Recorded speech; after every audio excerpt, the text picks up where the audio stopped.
Hello everyone. आज हम बात करेंगे एक और इम्पॉर्टेंट टॉपिक के बारे में, क्रेडिट और डेट। हम सबको कभी ना कभी क्रेडिट या लोन लेने की ज़रूरत पड़ती है, लेकिन इसका सही तरीके से इस्तेमाल और इसको कैसे मैनेज करते हैं वो हमें पता होना ज़रूरी है। तो हम समझेंगे इस वीडियो में कि क्रेडिट या डेट जो है उसका कॉन्सेप्ट क्या है और उसको इफ़ेक्टिवली कैसे मैनेज किया जा सकता है ना। तो सबसे पहले हम जानते हैं कि क्रेडिट होता क्या है।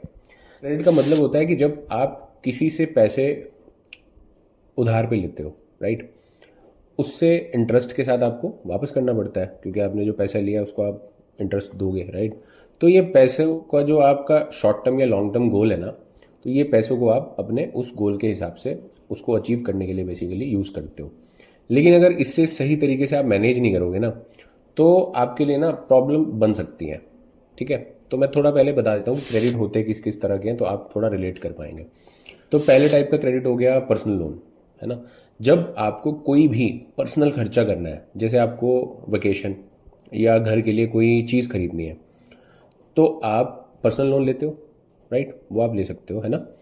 इसका इंटरेस्ट रेट थोड़ा हाई होता है और ये अनसिक्योर्ड लोन होता है ना, यानी आपको इसका कोई कोलेटरल नहीं देना होता जब पर्सनल लोन लेते हो। ठीक है, अब कोलेटरल नहीं है इसलिए ही इसका रेट ऑफ इंटरेस्ट हाई होता है। होम लोन क्या होता है ना, दूसरे तरह का लोन हो गया होम लोन। तो ये लॉन्ग टर्म लोन होता है जो आपको घर खरीदने के लिए आपको मिल जाता है, राइट। तो होम लोन का जो इंटरेस्ट रेट होता है ना, कंपैरेटिवली वो थोड़ा सा लो होता है, और जो रीपेमेंट टेन्योर होता है ना वो काफ़ी लंबा होता है, जैसे 10 साल, 15 साल, 20 साल तक, राइट। अब तीसरी तरह का जो क्रेडिट हो गया वो क्रेडिट कार्ड्स हो गए। काफ़ी आप सुनते हैं, आप लोगों के पास होंगे, कुछ लोगों के पास, राइट। तो क्रेडिट कार्ड जो है ना वो एक शॉर्ट टर्म बोरोइंग ऑप्शन होता है, जिसमें आपको एक लिमिट तक का क्रेडिट मिल जाता है जो आप हर महीने वापस करते हो। अगर आप टाइमली पेमेंट नहीं करते तो इंटरेस्ट काफ़ी ज़्यादा हाई होता है, 36% तक भी होता है इस पर इंटरेस्ट, राइट। तो ये एक और जो है क्रेडिट का इंस्ट्रूमेंट हो गया। चौथा हो गया एजुकेशन लोन। अब जो लोग हायर एजुकेशन के लिए पैसा लेते हैं ना, बेसिकली वो एजुकेशन लोन के थ्रू ही लेते हैं, तो इसमें भी इंटरेस्ट रेट जो है ना वो लो होता है, और जो इसकी रिपेमेंट होती है ना वो एजुकेशन कंप्लीट होने के बाद स्टार्ट होती है। ठीक है, तो ये हो गए थोड़ा सा एक ओवरव्यू कि किन किन तरह के क्रेडिट्स आपके होते हैं। अब अगर हम बात करें कि गुड डेट और बैड डेट क्या होता है ना, जो पैसा आपने लिया है ना उधार पे, तो वो गुड डेट कौन सा है और बैड डेट कौन सा है। तो गुड डेट वो लोन है जो आपकी फाइनेंशियल ग्रोथ में मदद करे। ठीक है, जैसे आपने होम लोन या एजुकेशन लोन लिया है, तो ये लॉन्ग टर्म एसेट बिल्ड कर रहे हो, आप अपनी स्किल्स बिल्ड कर रहे हो, अपना घर बना रहे हो, है ना। जबकि बैड डेट क्या होता है, बैड डेट वो होता है जो अननेसेसरी खर्चे के लिए जाता है। ठीक है, जैसे क्रेडिट कार्ड, है ना, या हाई इंटरेस्ट डेट, है ना, या पर्सनल लोन जो आप सिर्फ लग्जरी आइटम खरीदने के लिए, है ना, ले लेते हो, उसके बाद में जो है डेट आपको फाइनेंशियल ट्रबल में डाल सकता है। तो प्रैक्टिकल टिप क्या है आपके लिए कि हमेशा ये समझ लो कि लोन लेने की ज़रूरत है या नहीं है। अगर आप इन्वेस्टमेंट या लॉन्ग टर्म एसेट के लिए लोन ले रहे हो तो ये समझदारी है, लेकिन अननेसेसरी खर्चा करने के लिए आप ले रहे हो तो, है ना, उसको आप अवॉइड कर सकते हो। तो वो थोड़ा सा आपको देखना होता है ना।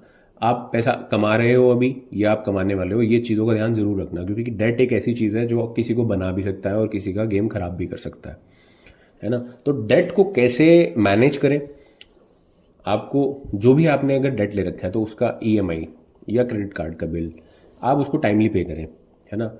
और हाई इंटरेस्ट डेट जो है ना उसको पहले पे ऑफ करें, जिसमें ज़्यादा इंटरेस्ट रेट लग रहा है। ठीक है, उनको पे ऑफ करके, पे ऑफ करने का मतलब उनको क्लोज करें, ऐसे लोन्स को जिनका हाई रेट ऑफ इंटरेस्ट है।